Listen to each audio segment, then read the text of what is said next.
In this video, we're going to cover opposition to capitalism is dependent on bad epistemology from chapter 11 of Leonard Peikoff's book, Objectivism, the Philosophy of Ayn Rand. Stay tuned.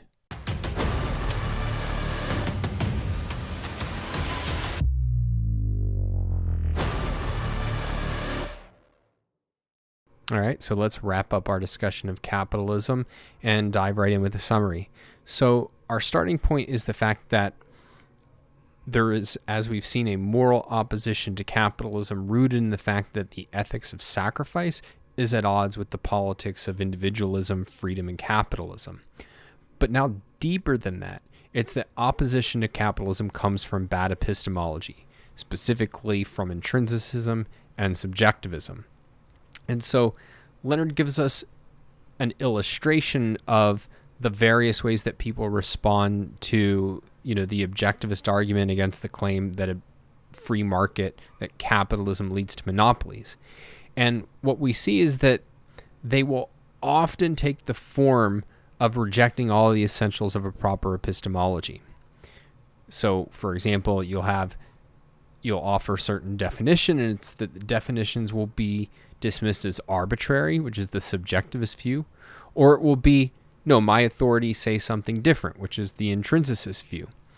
Or if you appeal to principles, it's, no, we have to look at everything in a case-by-case basis. And so Leonard's conclusion is that people are often sincere in their opposition to capitalism in some sense, because they literally can't process a conceptual argument for capitalism. I mean, it's that they can process it metaphysically, that they're human beings and they have the potential to reason, but it's that in practice their methodology flies in the face of an objective methodology in every aspect, whether it's definitions and principles, hierarchy, context, integration. It's that they're not functioning objectively, and therefore they can't follow and can't embrace an objective argument. And so Leonard then goes on to show that it's bad epistemology behind all of the countless objections to capitalism, whether it's capitalism leads to depressions or child labor or racism, adulterated food and drugs, pollution, war, pornography.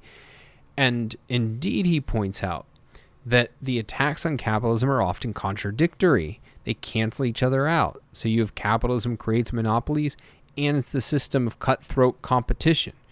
And whenever you say that you're for capitalism, it's that people invent all kinds of arbitrary fantasies. Like, what if all doctors started charging $1 million for an appendectomy?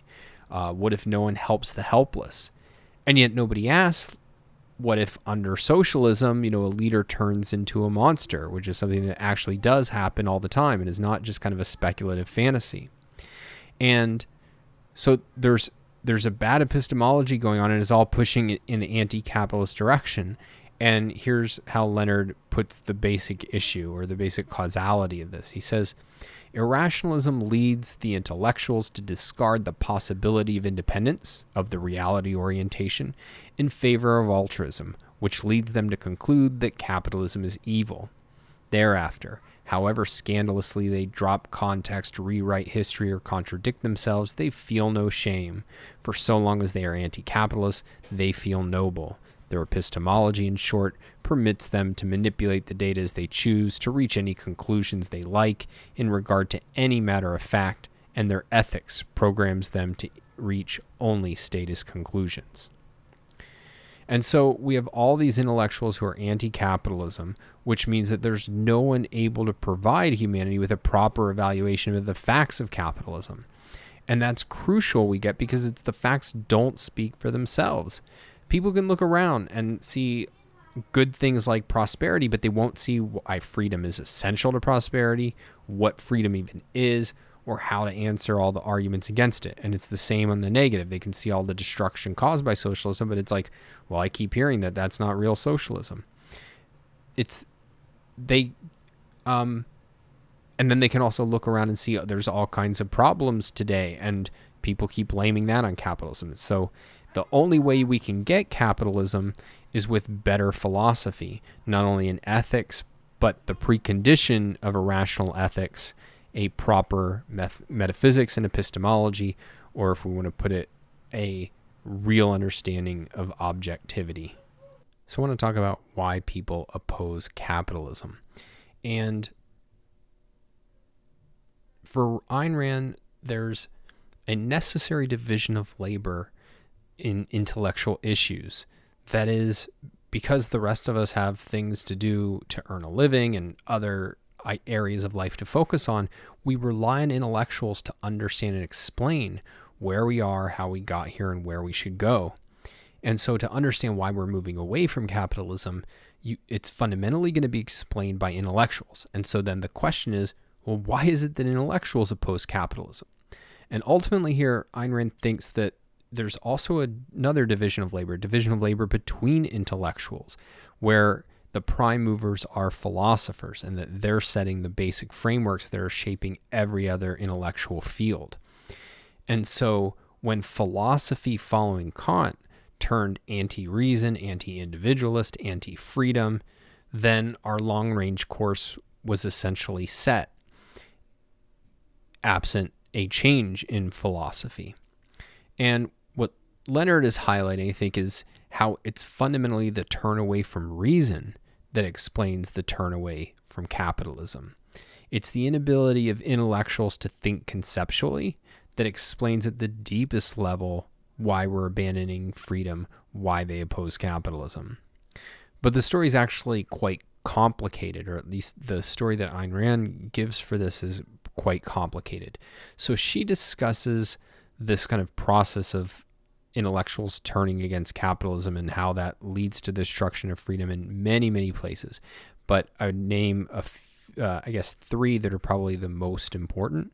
And that is the intro piece for the new intellectual, Faith in Force Destroyers the Modern World, which is in Philosophy Who Needs It, and the intellectual bankruptcy of our age, which is reprinted in Voices of Reason, or Voice of Reason. And what you get in kind of rough sketch is that since the Renaissance, philosophers had increasingly become pro-reason, pro-man, pro-this earth, pro-individual, pro-freedom. But they were unable to fully articulate and defend a pro-reason, pro-individual philosophy. And in particular, they were unable or unwilling to challenge the morality of sacrifice. Had they been able to develop a rational, non-sacrificial code of morality, then ultimately Rand seems to think mysticism would have died out and men would have eventually worked out a proper philosophic foundation, a proper metaphysics and epistemology, but that's not what happened. What did happen was that as Western civilization was finally coming into its own during the Enlightenment, you had this lethal contradiction of reason, which the Enlightenment embraced, and altruism, which the Enlightenment did not reject. And so Kant comes along then and says, well, look, this attempt to put everything in reason in charge of everything has failed. If you try to use reason to answer the most important questions about reality, like does God exist? What's the basic nature of the universe? Does man have free will? You end up in hopeless contradictions. And so reason can't even tell us about reality as it really is. It can only help us understand this kind of world of appearances. And as for morality, then, reason definitely cannot ground morality. Morality depends ultimately on obeying orders from another dimension, from the really real reality that we can't access through our minds. And those orders have nothing to do with your self-interest. And indeed, if you're acting for the sake of your self-interest, nothing you do, even if it's like otherwise commanded by morality, is of moral worth. And so that becomes the basic framework that's used to evaluate capitalism as it emerges in the 19th century. And for reasons that we've talked about, if you view self-sacrifice as moral, then you can't see the system that unleashes selfishness, that rewards selfishness, as moral.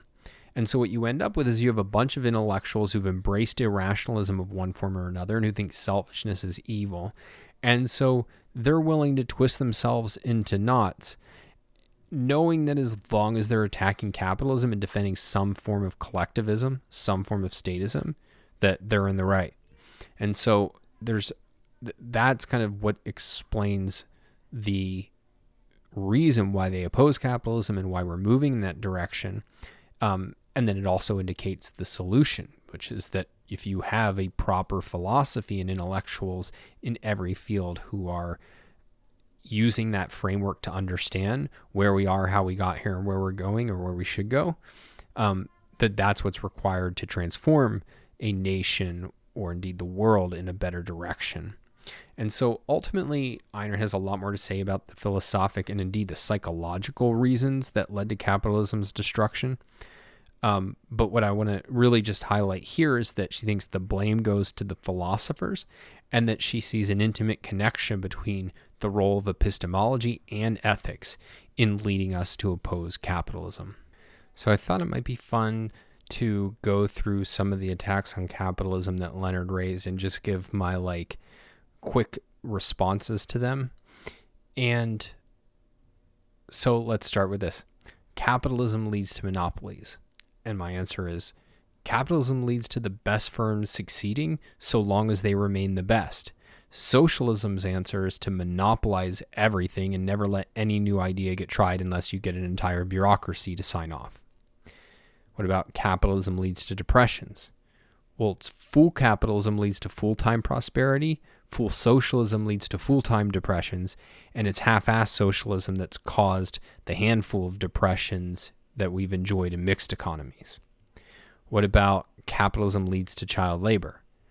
Well, it's capitalism inherited child labor and eliminated child labor. What do you think children were doing in 1600? They were farming and dying. Capitalism was what made us rich enough to send kids to school. Or capitalism leads to adulterated food and drugs. Well, socialism leads to zero food and drugs. Capitalism not only leads to an abundance of food and drugs, but greedy capitalists usually don't want to go out of business, so they work really hard to keep quality high. And if they're negligent or fraudulent, a capitalist government will punish them. Or capitalism leads to pollution. It's poverty that leads to pollution, and capitalism leads to prosperity and technology, which gives us the luxury to worry about clean air, clean water. The dirtiest environments are in the least free countries. What about capitalism leads to the poor getting poorer? Well, socialism leads to everybody getting poorer except the rulers. Capitalism has made our poor rich by world standards, and we could do much better if we were more free.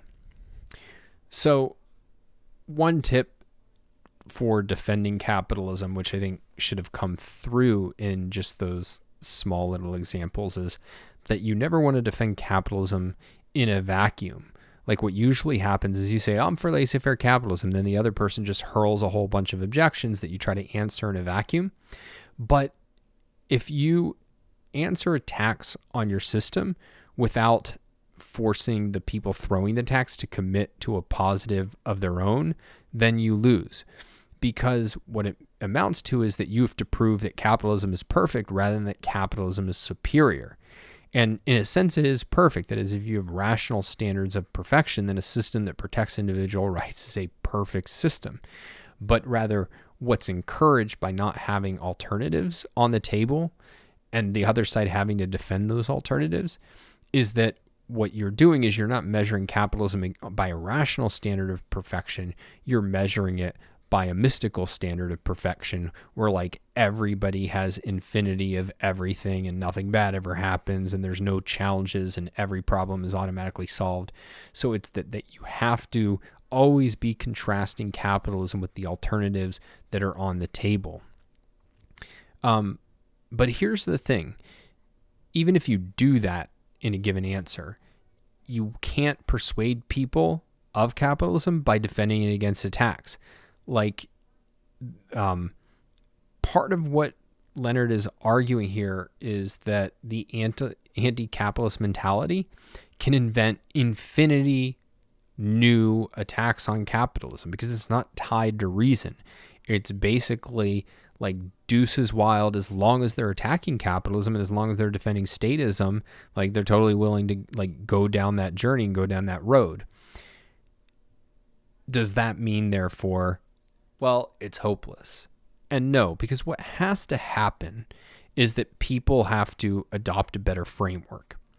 But people don't adopt or even consider a new framework just because, oh, hey, Don had snappy answers to every objection I could come up with. So it's not that you have to have that you prove your framework by answering infinite objections. Rather, it's that if you have something that's profoundly compelling and explanatory about your framework, that will intrigue people enough to entertain it, and that there becomes a certain point at which they endorse it. And if you just think about people's reaction to Atlas Shrugged, it's, oh my God, I've heard these arguments my whole life, and there's another way of thinking about them. And it's a way that leads to, Dagny and Galt and Francisco and Galt's Gulch. And it's only then they'll want to know sincerely, not just hurling objections, but wondering, what about all these objections I've heard about capitalism? And the point is that you don't need Atlas Shrugged in order to accomplish that, in order for them to get to think, here's a framework that's really powerful and I want to learn more about it, and I think it's really promising. So one way you can do it is just on a specific issue. And this is what Alex Epstein does in The Moral Case for Fossil Fuels. It's what I try to do in Roosevelt Care, How Social Security is Sabotaging the Land of Self-Reliance. You can do it through nonfiction, like broad nonfiction narratives, such as Yaron and I do with Free Market Revolution and Equals Unfair. The point about these, though, is that they're explicitly discussing frameworks and showing the weakness of the wrong framework, its inability to explain where we are, how we got here, and where we should go. And by having your own framework that can explain those things. And so it's the strength of your framework comes from how much it can really explain and integrate for people. And another way to put that is clarify for people. And then the positive ideal that it's driving towards. And so those are the sorts of ingredients that then, if you can give people the idea that you have a powerful framework of that sort and get them excited about it, and then it's within that context that being able to answer, a lot of these objections becomes really useful and really powerful. And so I encourage people to see other work I've done in this, certainly my books and all the rest of the stuff on the YouTube page. That's it for this video. That's it for capitalism, and we are on to the final chapter of Objectivism, the Philosophy of Ayn Rand. So subscribe to the YouTube channel, and as always, the best way to stay in contact is to go to donswriting.com and sign up for the newsletter. Talk next time.